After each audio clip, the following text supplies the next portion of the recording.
Welcome to the Encore Audio Archives YouTube channel. I'm Taper Dave, and this is my channel. I've uploaded hundreds of talks here that I've recorded at meetings in West LA, and I've also recorded conventions starting in 2013. I've got a bunch of those up. And Walt and Mary Murray, the original owners of Encore Audio Archives, started the company in the 80s, and Walt recorded Joe and Charlie's and a bunch of stuff down in Vista, California. My sobriety date is June 20th of 1994.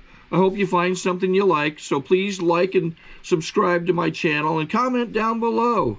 If you want to hear something that I don't have or that you don't see, I'll see that I get it. Anyways, take care and have a great day if you want to. My name is REVO, I'm an alcoholic. And to make it easier for you, the REVO spelled backwards is over. All right? So it's easy. It's easy to remember that. I came to the program of Alcoholics Anonymous through H&I. That's why I'm here today. I heard it in the hospital at the Dominguez Medical Center.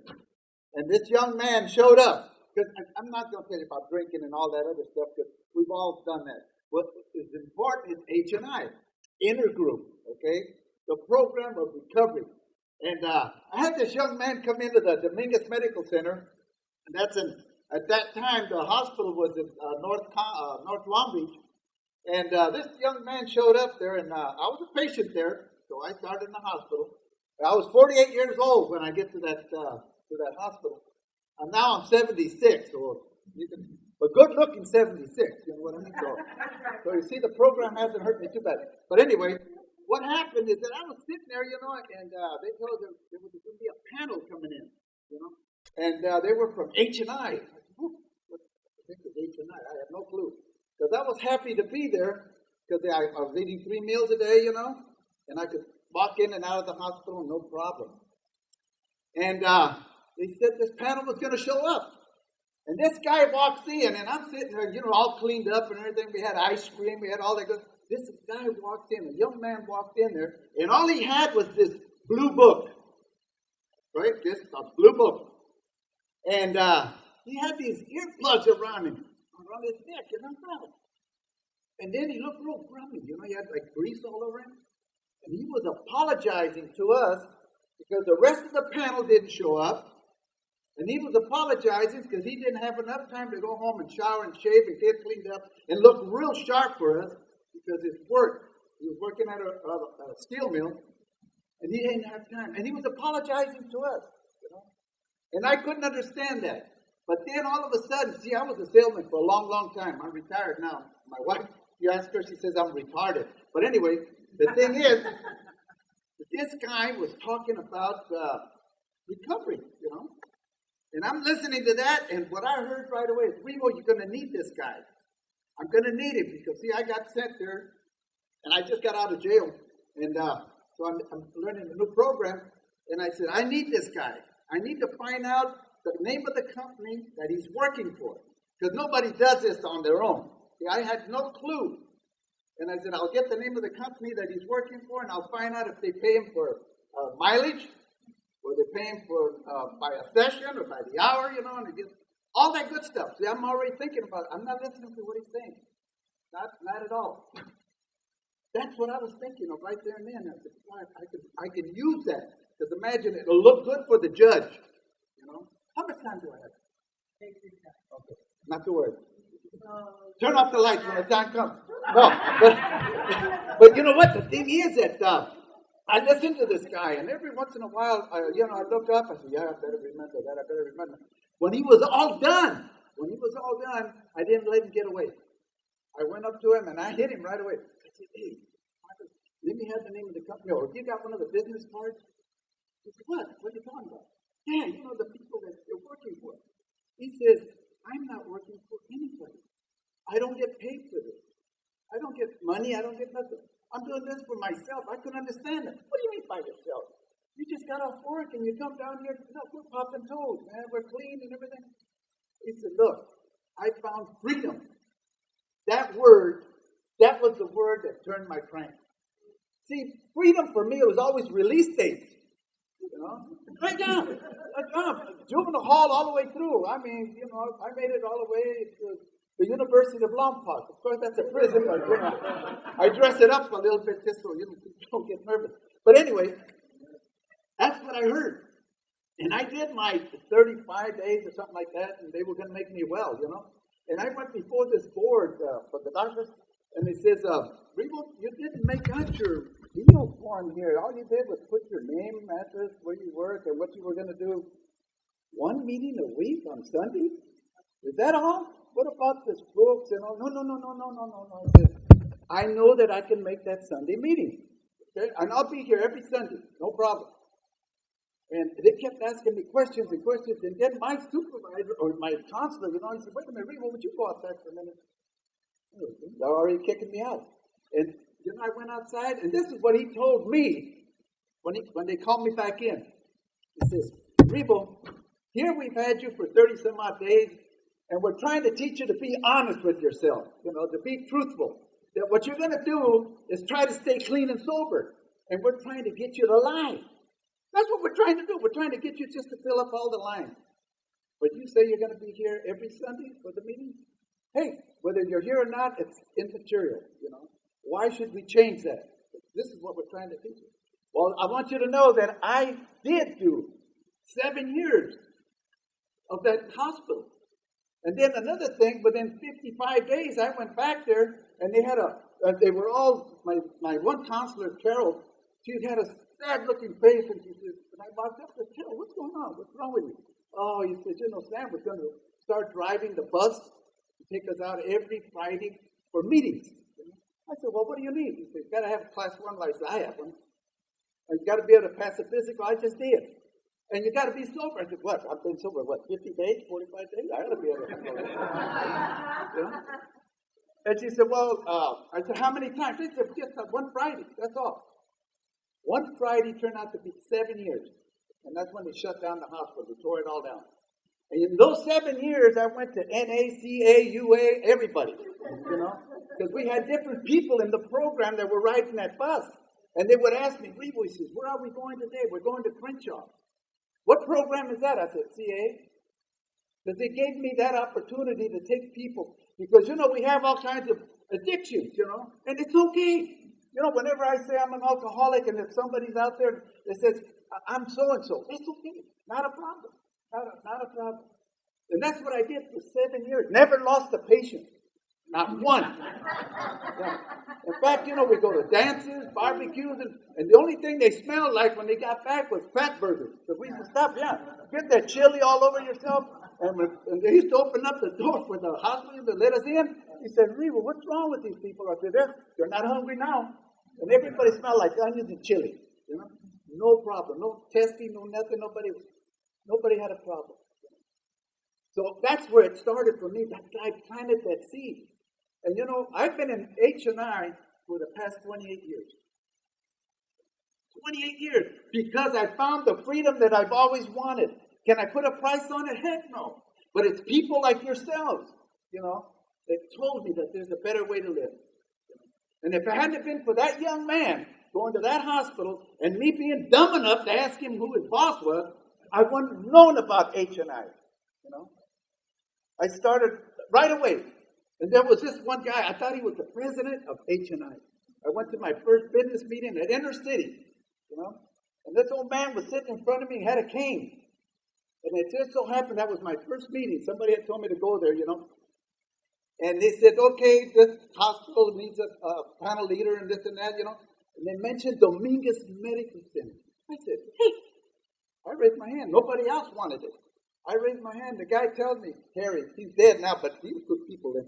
But anyway, he said, yeah? What is it? I said, I'll take it.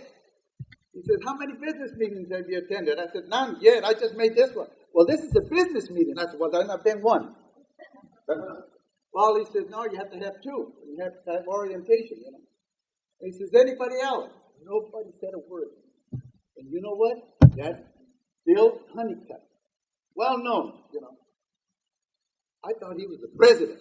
He took that doggone cane and he slammed it on that table. He said, is there any, and he used a different word, you know. Is there any dumb fool out there that wants this panel? And nobody said a word. They were quiet. And I said, hey, this guy is really sharp. You know, he has got to be the main man, the president, whatever. And he turned around and he says, son, how long you been sober? You said, I said, 55, 60 days, something like that, you know. That's close enough. He said, the bylaws say this and that. He said, hell with the bylaws. Nobody wants it. Let's vote on it right now. Let's give it to them. They gave it to me. I held that meeting for 7 years until we tore down the place. And I worked for the company that tore it down. You know? So you see, the program works if you want it. And let me tell you something. The miracle about this program is that when I went there from the University of LA County Jail this time, I was looking at 20 to life. Can you imagine? I'm 48 years old, and I was looking at 20 to life. Maybe I might have been getting out right now. But because of the program of Alcoholics Anonymous, H&I, Intergroup, and Service, I've gotten 28 years of freedom. Can I put a price on it? No. If you've never got involved in service, it's not for everybody. Just don't ask me questions on what page in the book, this and this and that. I live the book. I believe you when you tell me this goes on in it and that goes on. It's okay. My job is to try to help that one person that hasn't heard the message. You know, when I go into a prison or a jail or a hospital, I don't go in there to tell them how to do time. I go in there to tell them that there's hope. You know, there's hope for them if they just want to try it. You know, and that's what they hear. Those young people at juvenile hall, when I used to go in there, you know, they said, gee, Mr. Munoz or REVO, man, I wish my dad would talk to me like that, you know. I said, well, why don't you give him a hug? Tell him you love him. You know? But you're in prison right now. I said, but it gets worse over there. You know? And all they have to do is what? Come out of there, hug their mom and dad, and tell them, I don't want to do that no more. You know? I heard that old buzzard, you know. He came in and said, he don't drink, he don't use, he don't do all of this, you know. That's it. You know, you can't put a price on this program. Think about it. Imagine if we closed all these doors, turn off the light, and just one of you sitting right there in the middle, and you wanted to get up and go somewhere, and you couldn't. Why? Because it takes somebody down at the end of the hall somewhere, push a button so that door can open. Take somebody down there at the end of the hall that will turn the light on for you. See, that's not freedom. It's freedom what we have today. You know, they let me in prisons that they wouldn't let me out of. Isn't that wonderful? Huh? That's a miracle. You know, I voted. I started to vote at the age of 70. At the age of 70, because I got my record clear. And then what happens with another miracle? At the age of 71, I get my deal to vote. And I put down there, no felons, nothing, because it's clean. And I'm picked for jury duty. Now, is that a program? What a program! And I'm sitting in a room just like this, and man, my tears were coming out. And the judge is up there in front telling him how it works and all this and that, and I'm following him around. I'm waiting. I want him to pick me, you know. I wanted him to pick me so bad, but they sent me home for lunch. And I come back. But I come back, see? They allow me to do that. And nobody searched me, okay? They didn't check for me, you know. No spray cans, no nothing. You know, what a program. And then I'm sitting there, and I'm sitting between these two ladies, you know, and they say my name, Javier Munoz. Oh, man! And tears started to come out. And my hair was standing up, you know, and I was shaking. And this lady said, look at this guy. He's so mad. He's crying. And I looked at my nose are running. I said, no, these are tears of joy. They couldn't believe it. They couldn't believe what it meant to me. And it wouldn't have happened. Why? Because of that one young man that planted the seed, that taught me the way to go. That I didn't have to live the way I used to live before. Isn't that something? How cheap it is. You know, I can't put a price on it. And it cost me a fortune for years and years and years. You know, lawyers and doctors and all that kind of stuff. And all because of one guy that was all grubby, that took the time to come over and carry the message. As far as I was concerned, he carried it to me. I can't tell you where the other 35 people are today, but I can tell you where I am today. I'm free. I've been out of the country and they let me back here. Today I have my own passport, you know, with my picture on it. And every time we cross someplace else in Russia or something, I tell them, stamp it. Oh, you don't have to. No, stamp it. Because that's my freedom. You know, when I look at that thing, when it was all full and I went back to get a new one, the guy said, "You've been to all these places, yeah. And you started so late." Yeah, they let me out. But the program has given me that, you know. I don't know how many of you have gotten involved in H&I, you know.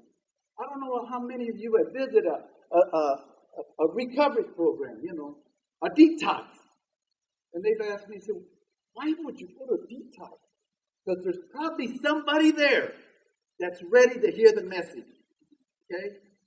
And that's why we carry the message. To see if there is somebody that's suffering, you know, that wants to hear the word, you know. And all it is so simple. Plant that first seed. The first seed, it can either be a bush, it can be a tree, you know, it can be anything. But just give them a chance, you know. That's the program of Alcoholics Anonymous. You gave it to me. And I'm real proud. You know, it says back here, you know, the 29th Annual Southern California H&I Conference. And it's got my name. Yes, you people trusted me with your money to put on that conference. But it was a we thing. It wasn't one person, it was a we thing. And I've come up through the ranks, you know. Where else could I have gotten a chance like that? And you know, I didn't keep a penny of that. And I handled money. So you taught me that. So here I am today. You know, we could be doing all kinds of things, you know. Especially when they say, "Rico, aren't you going to watch the basketball game?" No, I got a commitment. What kind of commitment? Well, I got to go to this place over here, and I'm going to have to talk to some people about the program of Alcoholics Anonymous. Are you still doing that? You better believe it. Well, say one more thing, and I'll tell you. I've got 5 grandkids that have never seen Grandpa Reed drunk or nothing. Okay? I have one that's going to graduate. She's going to be a doctor. They take after me. And I got one that writes music. They take after me. I got one that's going to be a professional police officer. Didn't take after me. Isn't that something? You know? Those are the things that happen in this program. You know that I gave my daughter away at the police academy. Many years ago, I was the one that used to clean their cars. I wasn't working for the city either. I was an inmate. Who would have thought that years later, I would take my daughter up those tall, long stairs, you know, and give her away to a police officer? Because I have respect for people today. Because the first day she took him over to the house and I peeked out the window, all I seen was a badge and a gun, and I was ready to run out the back door. That's the difference today.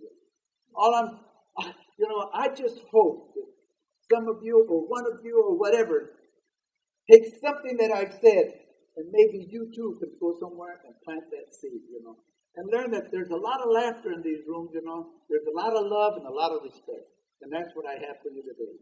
Respect. You know, and I live a clean and sober life. And I owe it to H&I, Intergroup, Alcoholics Anonymous. Thank you for allowing me to say.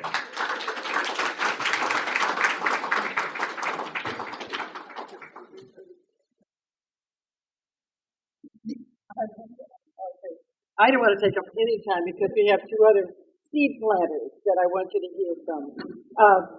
Could Doro, would you please come up and share? Thank you so much. Hi, I'm Donna, and I'm an alcoholic. I don't know. My goodness. I mean, I am following REVO, right? I didn't leave. I didn't walk out because my boss is here, so I would have been done. All right. Well, this is my story. I was grateful. I didn't come in through H&I, but I was planted in a group in Burbank, California, and that's where I got sober. And that was where they held the H&I intergroup meeting. And so everybody there was involved in H&I work. And so I just did what they did, and I ended up with a panel. And after I had a year, this was in Los Angeles. In Los Angeles, at the time, I don't know if it's still going on, but the women went into the men's institutions there, and I had an institution that was a fire camp, and it was 365 miles one way. And we would go once a month, 365 miles, and then we'd come home. And it was hard, as you might imagine, to get people to go on the first time. But after they went, every single one of them went back and went back and went back. And at the end of my panel, and we only were allowed to have the panel for a year. We believed in rotation. And but at the end of the panel, I had a little group that was just following, and I would take men and women up there, and it was a men's camp. And on the way up, I would tell the women that these men don't see a lot of women all the time. And I said, so whatever you look like or think you look like, they're going to flirt with you no matter what. And I said, if I see any one of you flirting with these guys, you won't go up with me again. And because I think that there was some trouble with that happened a while later, and we got kicked out. But not on my panel. Anyway, give them a break. I mean, and they were cute guys too. They were really, but I held myself. And we would go up there and we would spend the weekend during the summer and camp out. And then on the winter, we went up anyway and it was snowing. So that was really cool. When I got back to H&I work, I got a panel in the psych ward. And I go up there. I've been going up there over 4.5 years now. And what I do is take people to talk. I don't talk. I just lead the meeting and facilitate the group. You can imagine that it's a little bit out of control sometimes because they're taking drugs. But I facilitate it, and the people that I take up do the talking. And I really feel like I'm cheating because I take these people up that we sit in meetings all the time, and you never really hear their whole story. And it turns out that the people that I'm taking up, they talk about their experiences in H&I and in the hospitals and institutions, and how people brought panels into them. And that's why they were coming up with me.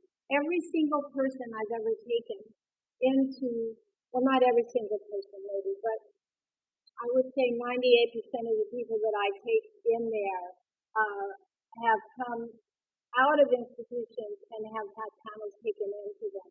We have one of the ladies that is coming up on a year. She has 11 months now in the program. She's never been involved in Alcoholics Anonymous before. And she was attended one of the meetings in the community hospital in London. And she came up to me, and I didn't even know this at the time, but she came up to me because I give a pitch all the time for getting into H&I work at all the meetings. And she came up to me later and she said, Donna, she said, I wanted you to know that I was there when you brought a panel in, and that's why I'm here. And I don't know if you can imagine how that feels, but a lot of times you never know what people are thinking. You never know what people are going, especially in my panel, because, as I said, they're taking drugs. But a lot of these people that I bring up, they were in hospitals, they were taking drugs, and now one of them has 25 years, and the other one has 22 years, and this is just off the top of my head. But one lady that I brought up, and she had been told by the doctors that she would never leave the institution. That she was in and out so many times, and she had so much damage to her emotions that she wouldn't be out. And she's the one that has, I think, 22 years. And so it's very important for them that we come, and it's very, very important that I keep coming. It's said, I don't know if it's true, but it's said around that the people that work in H&I will stay sober. It's a guaranteed sobriety. So if you do want to stay sober, I feel like I'm preaching to the choir here. How many people in this room do H&I work? Exactly.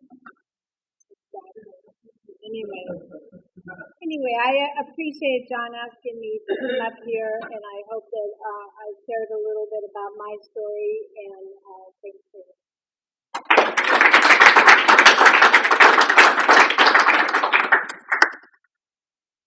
There's a few of you out there that don't know what H&I is.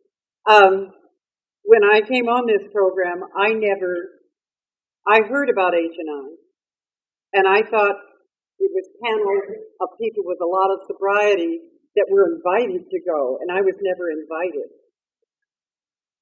I didn't know that there was a meeting. So I want everybody to know that there is a meeting that you can go to and get involved in H&I. We do have a list of panels that we fill. This is pages long, and there are people that have committed to every single month taking just 1 or 2 hours. And that's what a panel does, and they take people with them. And that's what H&I does, and it just takes 6 months sobriety for regular places and a year to go into institutions. And we have a lot of seed planters in the room, and there's another seed planter over here, and his name is Mark, and he's from, you're just called Intercity? Paramount. Okay. I don't remember it wrong. Anyway, another seed planter. Thank you.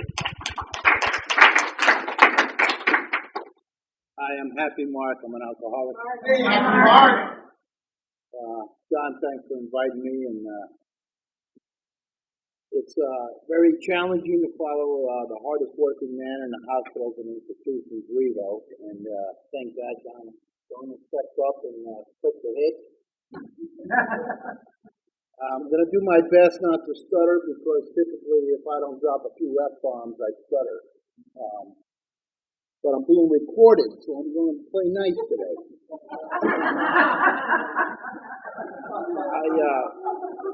I'm not sure if anyone's going to need an interpreter. I speak proper English. I'm from New Jersey. People come back and see get sober. And I'm really beating the odds. Brief history, of course, I come from a long line of Irish drunks. So I've got an entitlement to be here. I earned this spot. We have, when we grow up, we don't realize what we become. And hospitals and institutions has really woke me up to say, God, I became what I didn't want to become. And I get to share that with kids. I volunteer over at Los Padrinos over in Judy Hall in Downey.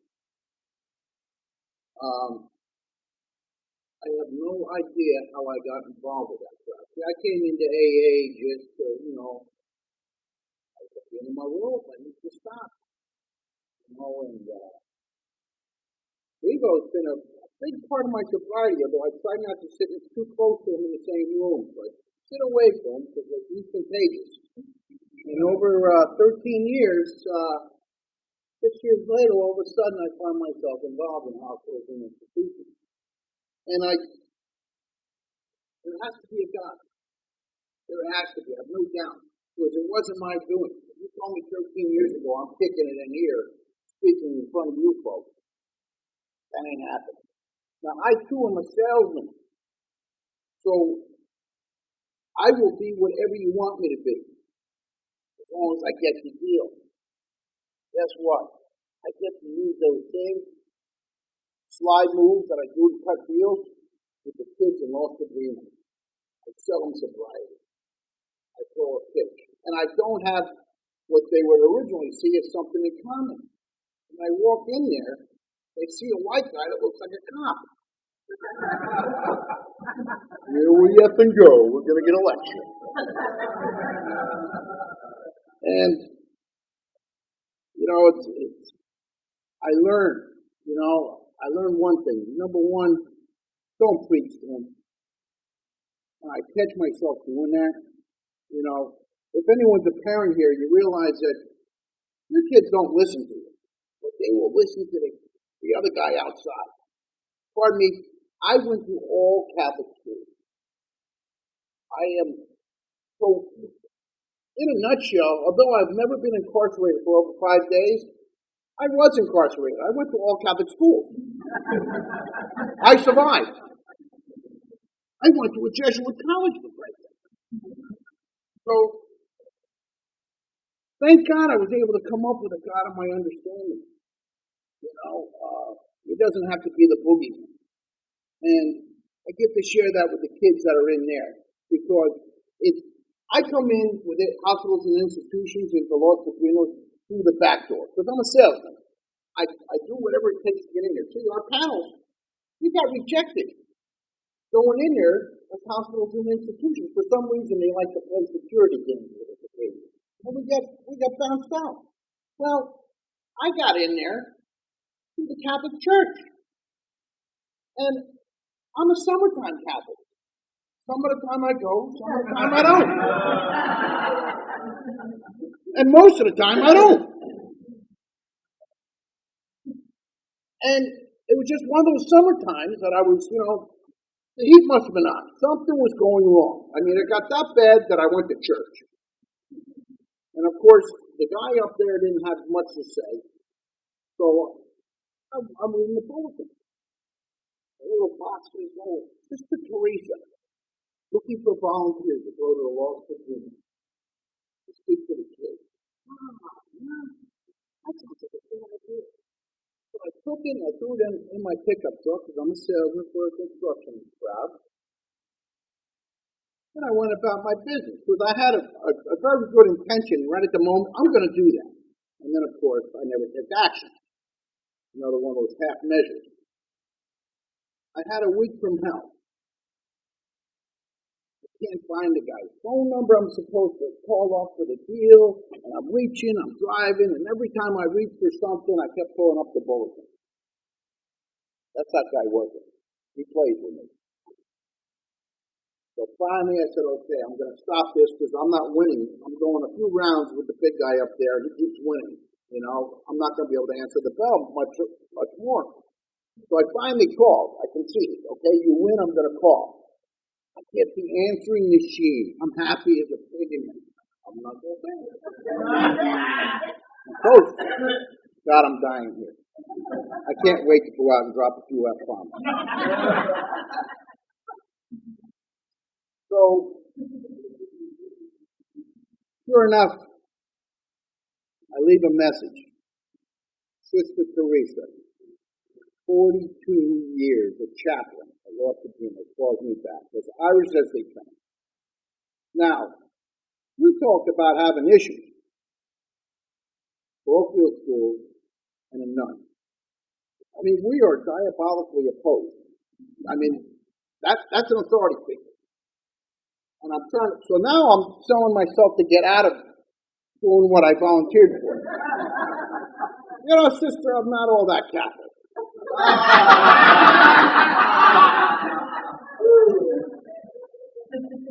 I curse quite a bit. I don't go to church much. And of course, I had to use the summertime Catholic line. She didn't think that was very entertaining. But I figured if I pissed her off enough, maybe she'll say, you're right. She told me I was perfect.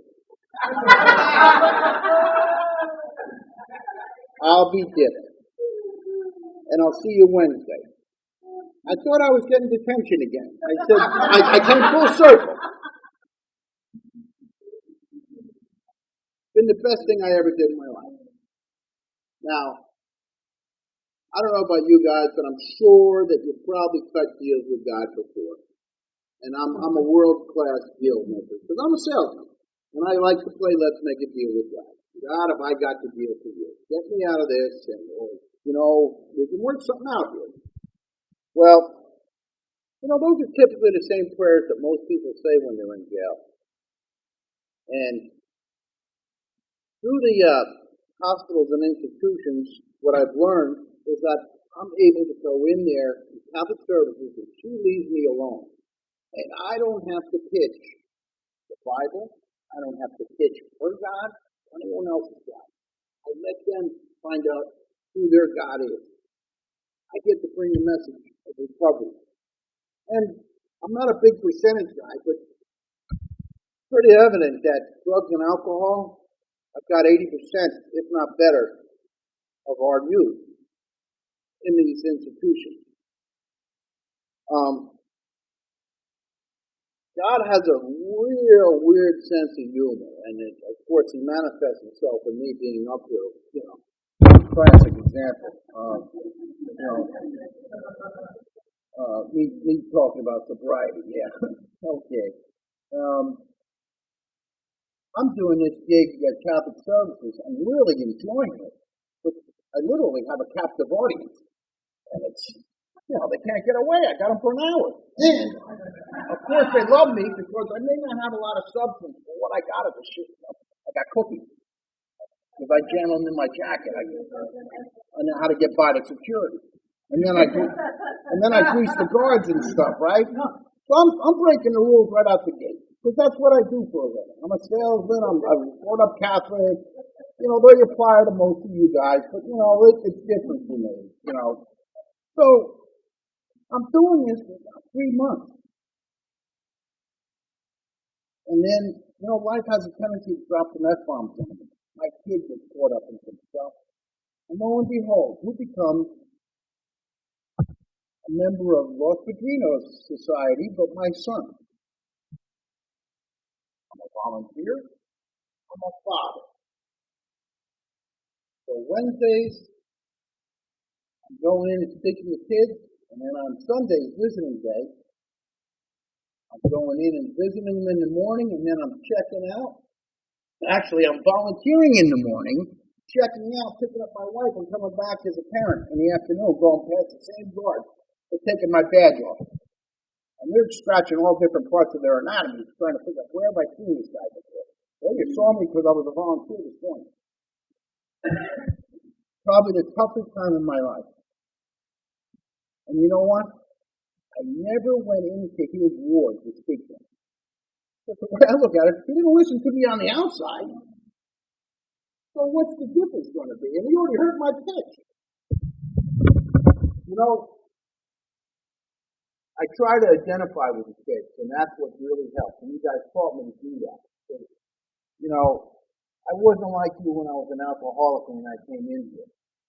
We were uniquely different.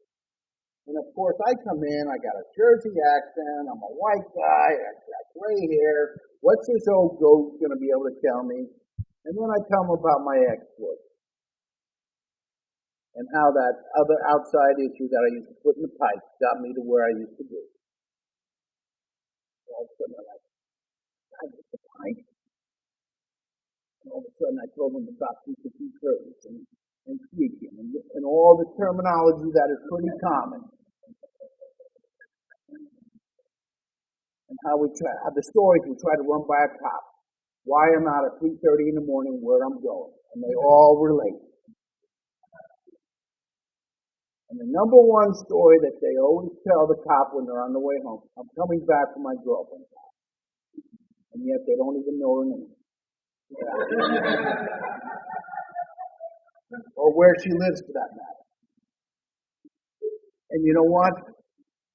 I'm 50 up and something, and these kids are 13, and we got the same story. And instantly we're the same. And instantly I'm no longer the old goat with the gray hair that's going to say, oh, here it comes. We got something in common. And then, I throw in a little Jesus in there, because I gotta pay my dues to Sister Teresa, and I have them standing guard because I get to drop F-bombs in there. And that gets their attention. We instantly bond over that. Because all the other Bible studies, they don't recite those colorful words that I use for punctuation. And instantly, you know what? We got a bond. This guy uses the F word more than me. I'm not so bad. And I get to be the messenger that their parents couldn't be. I didn't listen to my mom and dad. You gotta be kidding me. But you know what? I listened to the other guy. Someone else told me the message. And sure enough, that's what I did. I can't share about jail time with them because I didn't do enough. I'm a wimp. I didn't get caught. That's the difference. And I rub it in. Guess what? You guys got caught. I didn't. But then again, the terms of engagement are a lot different too. We used to get fist fights. Now they pull a piece out. Game over. So it's amazing. You know, I've been doing this gig for 6 years. Sister Teresa still lets me in. I still have, every time I do my dog and pony show there, I'm a one-man show because some of the more devout Catholics have a tough time with my pitch. And that's okay. You know, I still hold hands with them, you know, for the huddle, you know, and ready break, and I go my way and they go their way, and you know what? I know I'm doing this work. I have no doubt. I can tell you that I see the work in action. I see what happens with these kids. I see a glimmer. And I get to see them on the outside. Sometimes they will scare the bejesus out of you because they'll come up on you. Remember me out on the street, you know? I'm loading up. You know, I see them, I'm like, oh, here it comes, right? And this kid's coming up to give me a big warm hug, and I'm like, whoa, don't do that. But I had an impact on him. And had he not identified where I met him, I would have had a bigger impact, like a left hook. And they relate to that too, because I said, you know what? Thank God you're in here, because this is the only place I can speak to you. If you think if I come rolling through your neighborhood, you think you're going to give me a big hug? Hell no, that ain't going to happen. So, it is a great place to go fishing to do 12-step work. I can't do 12-step work on the out. I mean, I can't do it with people that are out there that need 12-step. I'm over 20. I don't have it. I mean, I tried. It ain't my gig. So I'm like a salesman. I play the percentages. When I got a room full of 30, I figure I can't go over 30. And that's how I roll. I go for the numbers. And you know what? It does pay off. I'm happy to say that, you know what? My kid is long out of that place. He's 21. Guess what? He still doesn't listen to me. He does what he wants. But he's not incarcerated. And I get to be an example. And he knows who I run with. I run with this guy, REVO. What an unbelievable inspiration. So, yeah, I've sucked up enough of your time. I can honestly say, though, that H&I, this work definitely pays off dividends. You know, the reward you get is unbelievable. Thanks for hearing my pitch.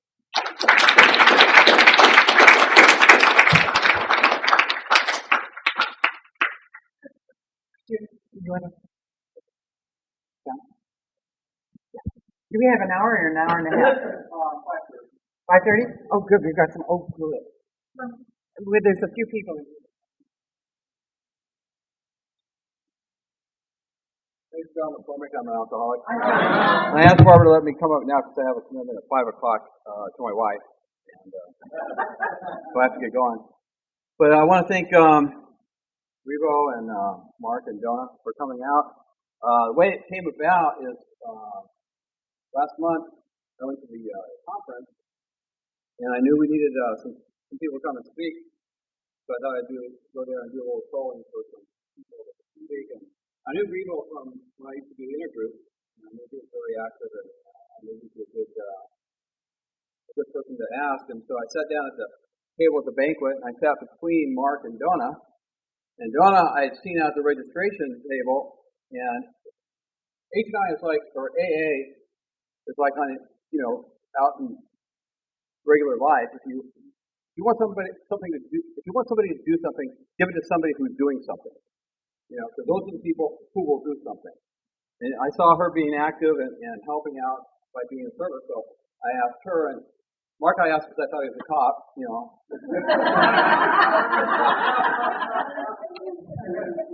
So, but thank you very much for coming and sharing this. Really appreciate it.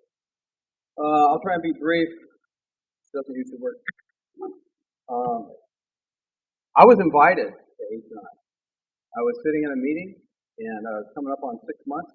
I had 5 months and about 3 weeks or something. The guy behind me reaches up and taps me on the shoulder and says, John, you're coming up on 6 months, aren't you? And I thought, wow, somebody's noticing me, you know. Because this is a big meeting. It's a big chest-thumping meeting, you know. It's a tough guy, they thought. And guy, you know, says, you come up on 6 months? I said, yeah. He goes, good, you can go on a panel. You know, we're going to leave, next Wednesday at 7 o'clock or something like that. You know, I didn't know I had volunteered, but I guess I had, and it wasn't my idea, but I went along for the ride, and I haven't stopped going to H&I panels for the last 16 and a half years because of that first panel. And I love the institution panel. South Bay, unfortunately, doesn't have any of the prisons or jails anymore. Used to go with Marie, the queen of Camp 13, ladies' fire camp up at Malibu. We spent a lot of nice Christmases up there together, having Christmas parties with the ladies up there. And I like that, and I like we had San Francisco, which was the men's fire camp as well. And unfortunately, we don't have that anymore. And when we didn't have those, I went down to Terminal Island when we had Terminal Island, not the penitentiary, but the immigration detention place, and they closed that down too. So we don't have any right now. And so I go to I've had a lot of different panels. The one I have for me is a women's recovery home where they need to live in that people. And I go not to recruit members for AA. I don't go there to try and save any souls or straighten out their alcoholism or help them to do anything. Exactly. I go there for the same reason that almost 75 years ago, and a little less than a month, June 28th, it'll be the 75th anniversary of when Dr. Bob and Bill took the message to Bill Dotson at the hospital. And they went there not to save Bill, not to save the guy on the bed. The man on the bed, that's the picture that's out sitting outside on the easel there. They didn't go there to save him. They went there to save themselves. They went there to stay sober another day. That's the only reason I go. And I like to say that I go because I'm this wonderful, caring, giving person. And, you know, I try to act like that. But the fact is, I want to stay sober. Because, AA has done so much for me. And it was pounded into me that you've got to give it away to people. And I bought the package. I believe that that's true. I'm not willing to risk any other way right now. I know a lot of people, I've talked to a lot of people who've been around for a while and say, oh yeah, I used to do H&I last year. I used to go on panels all the time. I don't have time for that. Now, I don't understand that. But, everybody's different. People are different. I don't judge anybody for not doing what I do. I just know what works for me. And if, I always, when I make the pitch in my meetings, I say, if you want to get involved, if you want to be, a part of your sobriety, I mean, it sounds kind of corny, but if you really want to, get something out of it, put something into it, go carry the message. Tell somebody what happened to you. Tell somebody how you stayed sober, however long it's been, whether it's been 6 months or 20 years or whatever it is. And that's how we stay sober. That's what you told me. And it's worked for me all the time. This room is a little bit bigger than it was last year. And, I don't know if you guys brought some people with you or not, but for whatever reason, I hope if there's anybody here who's never been on a panel, please come and check it out. Like Barbara said, it's the third Tuesday of the month down at the Homeless People Honor Club. If you haven't been there before, go up at 6:30 or do your own visit. And actually, this coming up June 15th, we're having our H&I business meeting. We're having a potluck, so it's going to be free food, and you can show up and bring something if you like, and if you can or aren't able to, just show up anyway, and we'll feed you. We always have a big turnout when we have free pizza and Chinese chicken salad. So, thank you very much for being here today, and hope to see you soon.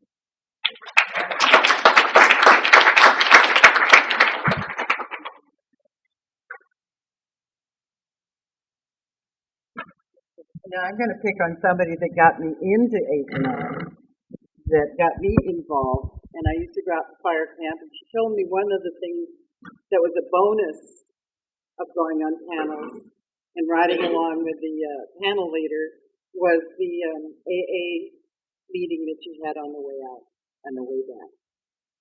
And you got to know somebody else a little bit more. And Marie, would you please come up?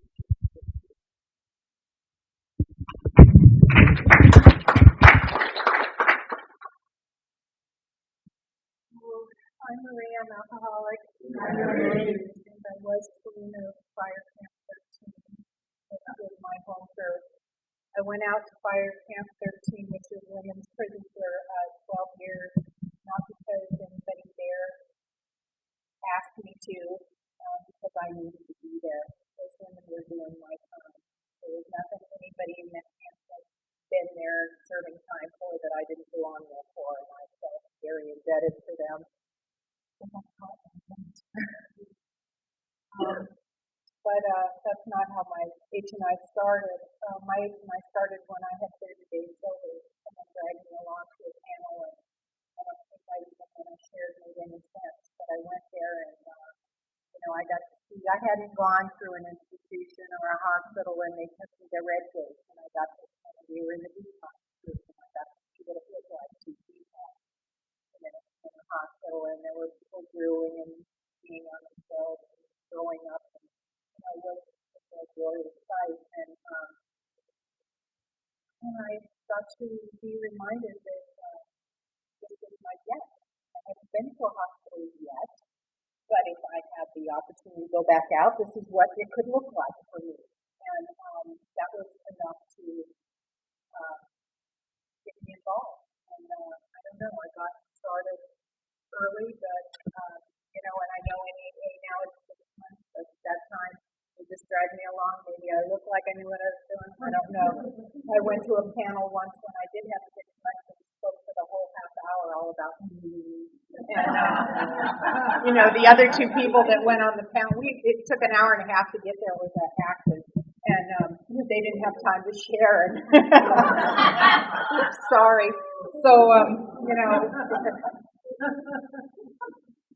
know why I went, and I don't know how it worked, but it did help me stay sober. And Sorry to interrupt your viewing. Taper Dave here. Just wanted to take a second to ask you to like and subscribe to my channel. Let me know if you like what you're listening. I've got some very good talks here, and this one's a great one. Just curious, do you think this is better than Zoom? Tell me what you think. Whatever it was that helped me stay sober, I keep doing, because if I change anything up, God forbid, it might be the thing that really works for me. So if I called my sponsor, I still do. If I worked steps, I still do. And H&I was part of my sobriety early on, and I still do it. And it works for me.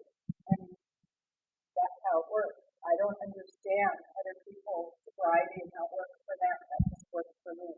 But it also works for my sponsees, because I can take them and I can show them how it works for me. And I can show them that the big book says that you share about what happened, what it was like, what happened, and what it's like now. And if I take them on a panel and they get an opportunity to do it for 15 minutes, it's practice for them. And then they're not so uncomfortable when they're asked to share from a podium or from someplace else. So I said, hey, come on with me, it's good practice. They don't know if you're lying or not, but it'll keep you sober. My dearest, richest friends have come from panels where I've gone, the Camp 13 is a panel that we had out in Malibu, and I started going first to the San Francisco Men's Prison, which is out in on San Francisco Road, but it's out in Canyon, Texas. And I went there because I didn't know there was a women's prison that I could go to, but I went, and I had nothing. When I first got there, I had nothing to share in common with a man prisoner until a couple of months later when my brother ended up in prison. And then I had something to share, and I had some place that I knew I could talk to share that about, because I had been out to a men's prison. And I went out there and I would share about my agony of my brother being in prison. I'm going to be there for a long time, and how scared I was. And what do they do? And, what's going on? I wanted to know. And they shared with me what happened, their experience, and I shared mine, they got to see what the family was, And one of the things my brother shared about in prison, or while he was in prison, is that he had that spiritual awakening, that he got the insight that nothing he had ever done had been done without drugs and alcohol. And that's the reason he was in jail, was because of his use of drugs and alcohol. And I get to share that. I learned that I get to share that when I go out to prison. Not because, sometimes they don't know. Sometimes they don't know. They don't know why they're there. They think they're bad people. And I get to share about a disease, a family disease that affects them, us just as much as them. And so, for a couple of years, I spoke in a men's prison every month and talked about the disease of alcoholism and from their perspective and my perspective. And I met some really good people there that I'm still friends with. There's a couple of the guys that got out of fire camp and they came to South Bay and they got sober there. And there's one of them moved to Arizona now, but he's still a very, very good friend of mine because of that experience, sharing back and forth. When I found out there was a women's panel available, I took that, and it's a little over an hour. It was about an hour to get up to Malibu and back, depending on the traffic. It was a Saturday night, and people would say, "Oh, Saturday night, I can't go on a Saturday night. I got things to do on Saturday night," as if I didn't, but I did. I had my sobriety. I had to have my sobriety. And what better way to have sobriety on a Saturday night to share it with another alcoholic? So I would take a group up there, and we would share. And on the way up, we did all the politeness. Oh, who's your sponsor, and how are you, and how long have you been sober, and all of that stuff. And then we had the time that we shared our experience, like the Pope up there. And then on the way back, it was like raw. It was just so good, because it was like we'd known each other all our lives, because our stories are, the outside fluff is different, but the inside, the who we really are, is all the same. And so coming home, I had a Volkswagen van, and coming home, it was like, this is all family. And I have some very, very dear friends that we've been able to share from the heart, just because we had that opportunity to go on those panels together. And we did. We had some great Christmases up there. We would go up and bring the message of Alcoholics Anonymous. We would bring a big cake and candy and, really sugar them up. but I'm telling you, there were some women, and we would sing Christmas carols, and I used to think that was so hokey. I mean, I was bringing the Christmas carolers up there, and I would think, oh no, here they come. And I would see women crying that hadn't dared or had a Christmas in a long time. And I saw really hardcore women sing and just have a good time. And, those are just memories I don't ever want to forget. And H&I just means so much to me. Like Mark said, it's not that I'm dying to do it every week. I mean, I did it, like I said, 12 years, every month, every Saturday. Not every Saturday, but once a month on a Saturday. And there were many, many times I did not want to go. At 5 o'clock on a Saturday night, I'd be going, oh crap, oh shucks, I have to go do my panel tonight. And I would go pick up the people. I'd put a smile on my face, go pick up the people, say, hey, how are you? Who's your sponsor? How long you been? Blah, blah, blah. And all the way up there, I'd be thinking about, I could be watching TV. I could be listening to movies. I'd have missed it.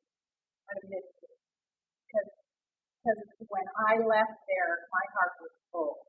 My heart was so full.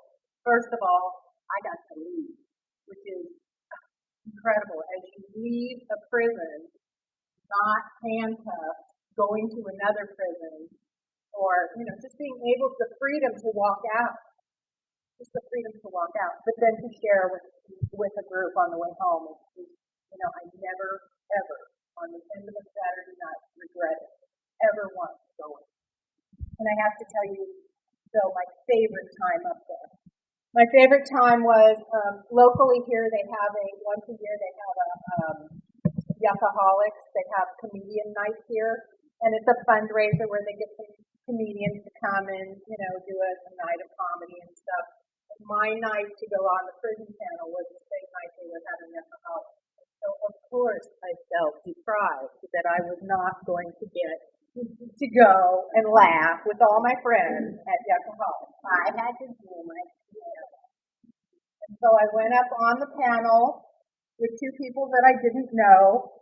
One of them happened to be a gal that had been through this fire camp, and one of them was a guy who had been detained for quite a while somewhere else, and both of them had been cleared, which is amazing. They got to come on too, because that's a whole other story, getting cleared for panel. But we got up there, and they had forgotten to call us to tell us that they weren't going to have the meeting that night. They forgot to tell us that that was their talent show night, and that the gals were putting on a show. But they invited us to stay, and so they gave us front row seats, and all the women put on a show that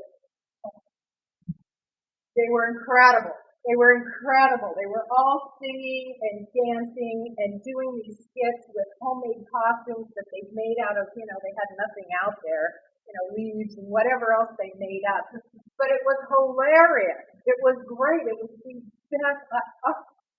It was the best night of my life. I was so entertained. These are women that are, put away and not always the happiest and the luckiest people. And yet they were having such a good time that night. Such a good time. And just singing their hearts out and doing little skits. And I could have missed it. I could have missed it because I wanted to have it my way. These two other people that came up there with me go, so this is once a month you come up here and watch this? No, it doesn't always work the same way. It doesn't always work the same way. But see, if I'd had it my way, I would have missed it, And the next month I got to go up and talk to the gals about how talented they were and how the God's gifts that they had been to us that night. God's gifts. So, it's amazing. I get to share their tears and their joy with them, and that was my home for a long, long time. We gave it up because it was getting tough to get people to go up there. We gave it to the valley because it was closer for them, and that's what we expensive and to get people to go there. But my heart is still at Jefferson or Malibu. Camp 13, the women's camp, and I still, when I see the fires, I look for the orange jumpsuits because little you know or not, but when they have a fire, the prisoners of the fire camps are the first ones out on the line. They're actually the ones breaking the ground and breaking up the fire, those fire rows in there and that kind of stuff. And they're really putting their life on the line to save a lot of people's homes. And it's not easy work. They work really hard. And the other thing I want to tell you about is that the voluntary panel. The gals that came to that panel didn't have to come to that panel. They came to that panel because they wanted it. They wanted to be there, and it was standing room only every week. So, they thanked us from the bottom of our hearts every week when we came. And I know that that was some of the only AA those good news I've ever experienced. So I was grateful to be able to give that to them, and especially them giving it to me. Like I said, thank you.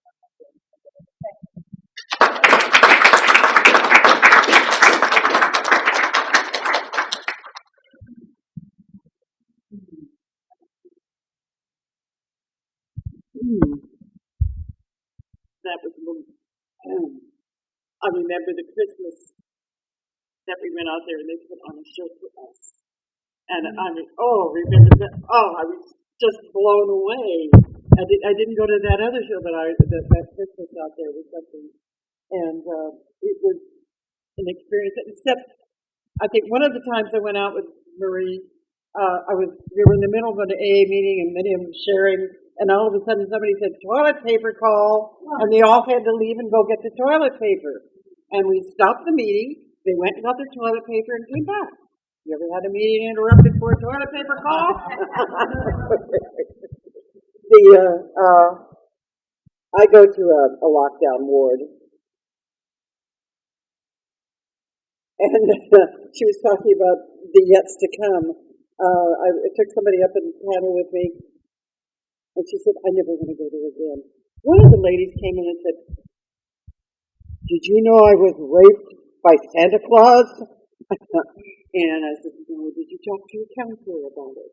And she said, does she come to those meetings? And I said, but, you know, it's got nothing to do. They're that sick that they come in. But I've been going to one lockdown panel for 2 years, and I have watched a lady grow. I've watched her getting well. And every time I see her, she's a little bit bigger. And it's going to take a while for her. But she went that far down the road. And it's good for me to see that. Is there anybody here that has been to the center? Absolutely.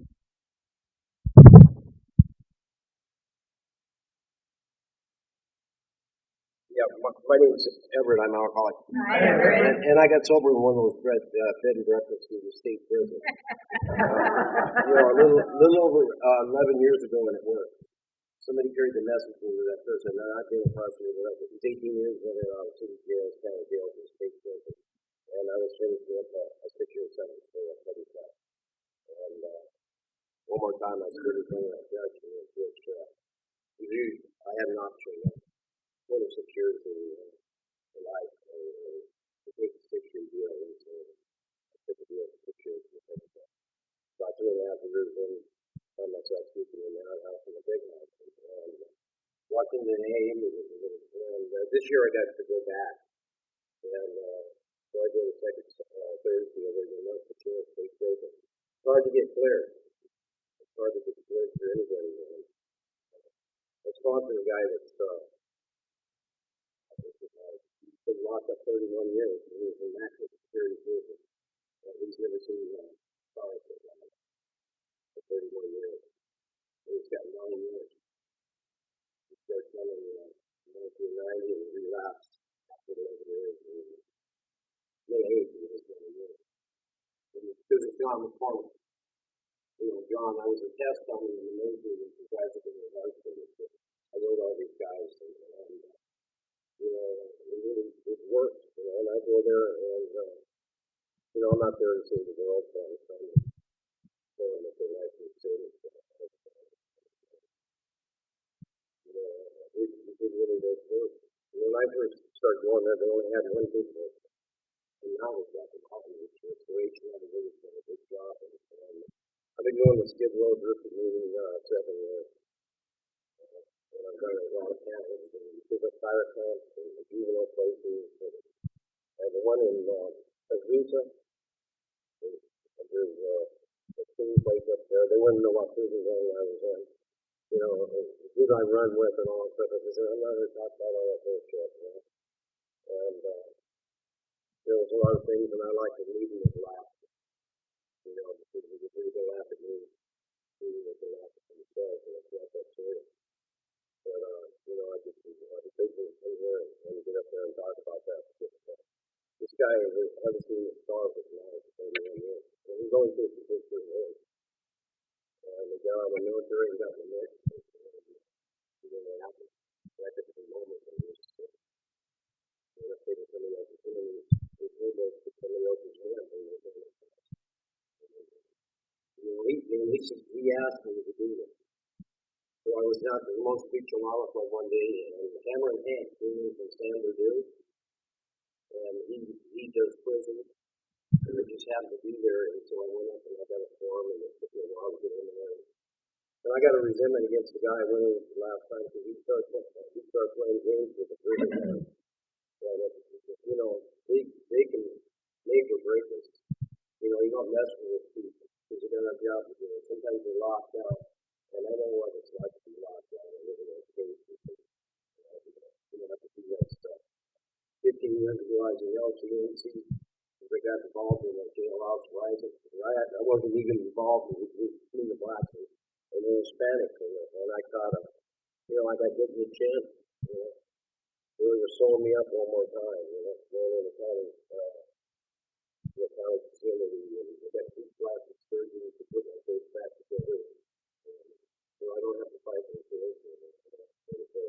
I've been thrown out of prison. I've only been in 7. But, it's a good deal. It really is a good deal. And they do hear the message. They do hear it. I heard the message. I heard you really have to do it a day at a time, and I heard that so many times. And, that was just good. So it's just 4,052 days, one day at a time. I'm shooting for midnight. And, I started in there. I walked out meeting. I needed one more prayer than I needed before I went that meeting. Because I didn't have any kind of, I wasn't a Catholic. I wasn't a Catholic. I wasn't anything. When I went to the military, they said, I called my mother. I said, "Well, I'm not." And she said, "Well, you're a Protestant." So I thought she said the best. And I told the gal making the dog tags. I said, "I'm a Protestant." She said, "What do you mean you're a Protestant? You're Protestant?" I said, "Okay, I'm a Protestant." So it was a good deal. And it gets involved in it. So I've done, lots of accounts like those guys who groups and really active selection. Kaiser. I've done a lot of things.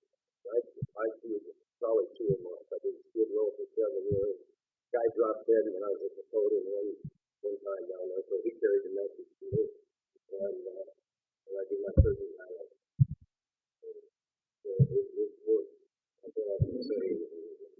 How do you get paid for that? Just remember tonight, if you look at the stars, the guy hasn't seen it at 31 years.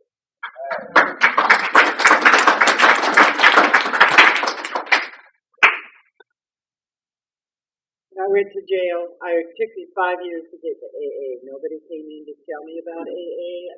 Nobody gave me a port card. But I thought I was just about caught.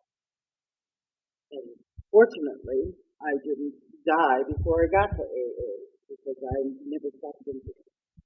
So, anyway, I'm glad to be an H&I and take the message to people like me that are tough enough to get. Is there anybody else that's been in? Yes.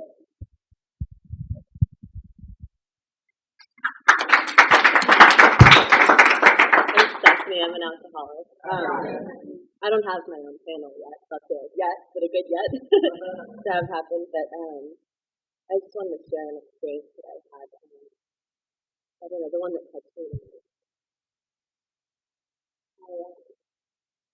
Maybe like 6 months ago, I was asked to speak, or a year ago, I was spoken in the hospital, and the other guy that was speaking came up to me after, and he goes, "Oh my gosh, I need you to speak on my seasonal hall panel.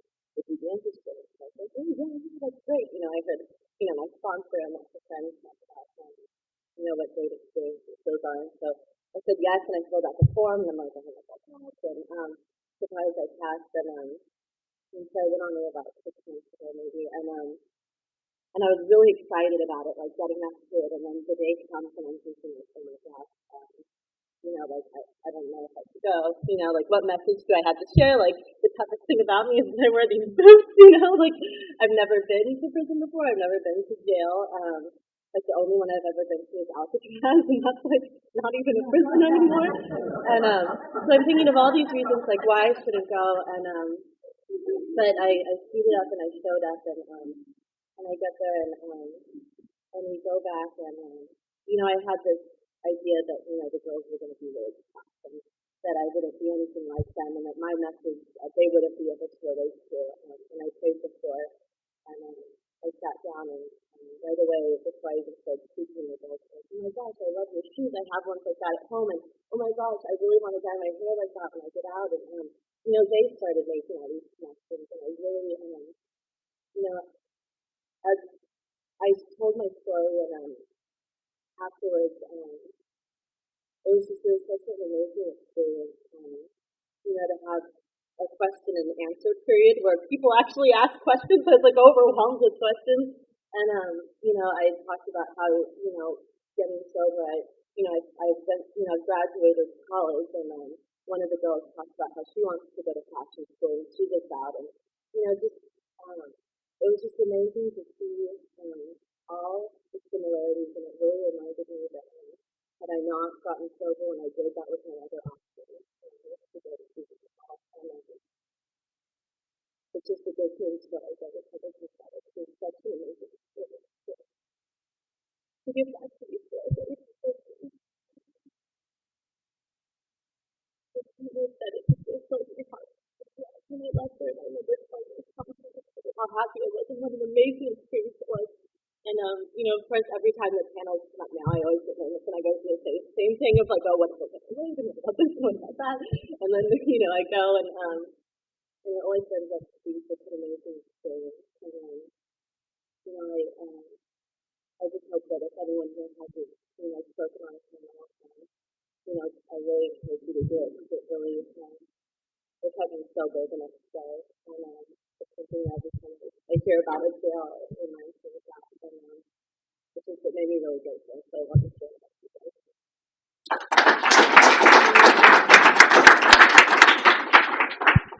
We just have a few minutes left. There's somebody here that's been H&I or been in an institution that wants to share their story.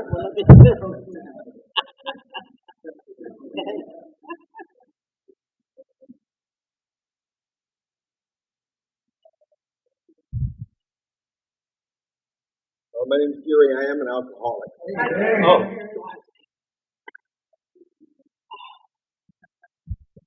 Yeah, when I saw H&I at the ROUNDUP, I just had to forget.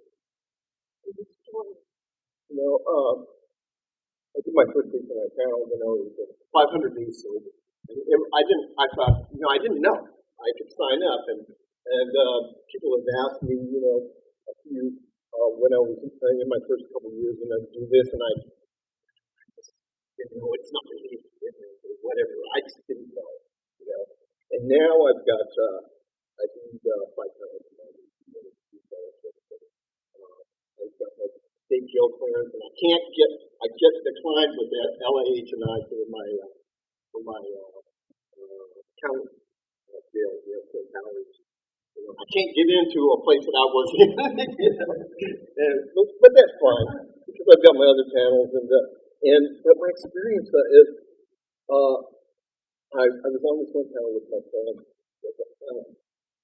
and I was sitting in this at Rockland Hospital, and sitting there, and I had a year to go. Sitting there, I'm listening to, I want to be someplace else.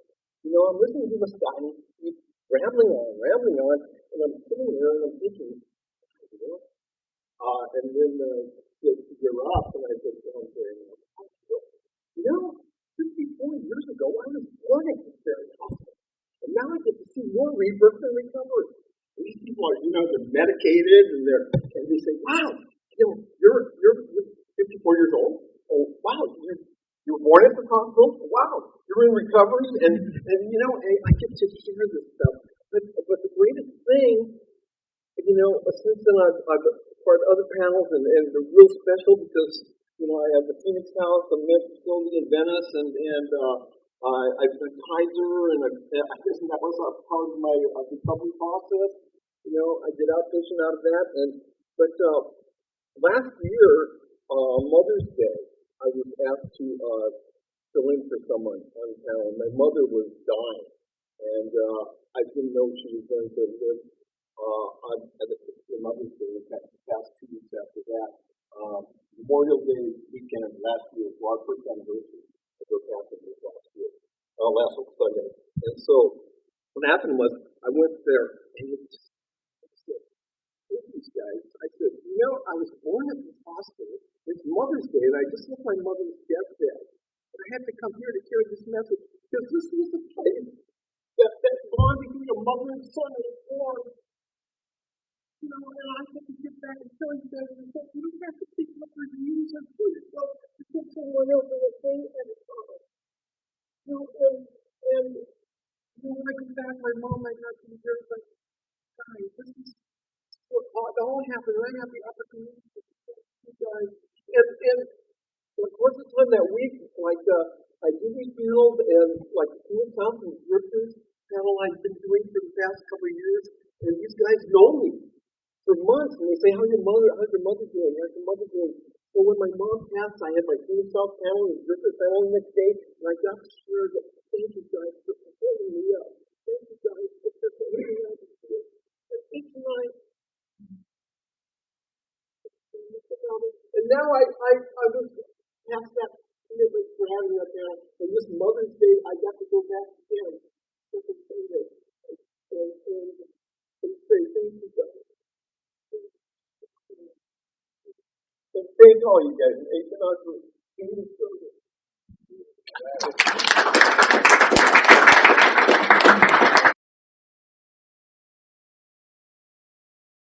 I think we got a great talk going on here. Thanks for watching the channel. Taper Dave here. Just curious, do you think this is better than Zoom?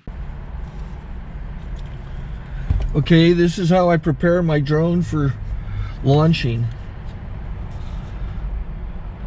I like to do it inside the cab of my truck so I'm not standing outside in the weather. To install the joysticks for control, up and down, right and left, powered on. I have an Android phone that I use to connect it to the drone with. And it's actually controlled through the iPhone, through an app.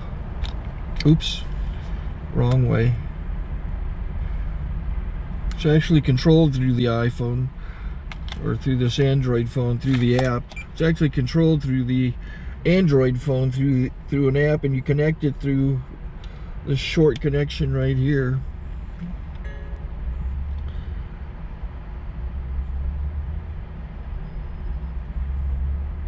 Remote control connected. Remote control is connected. So I pull out the drone. I have to extend the legs. Long legs extended first, then the short legs. Remove the gimbal protector. Set that aside, then power it on one short burst, then one long burst. I lay it down. So I have to go to calibrate. So the drone's not connected yet. It shows you here as this drone gets disconnected, even though the remote's powered on. So the drone has to establish it's connected. So I go into the app to calibration mode.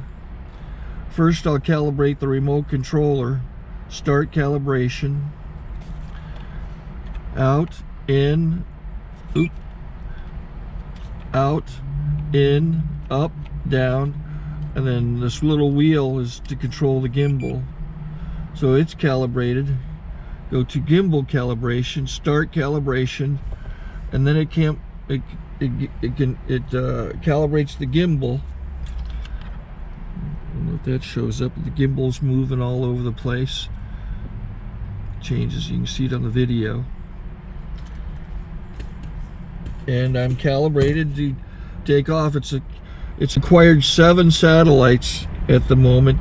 There are 26 satellites up in the sky, which it has to acquire before you can take off. So it's connected. It's got enough satellites. This is white.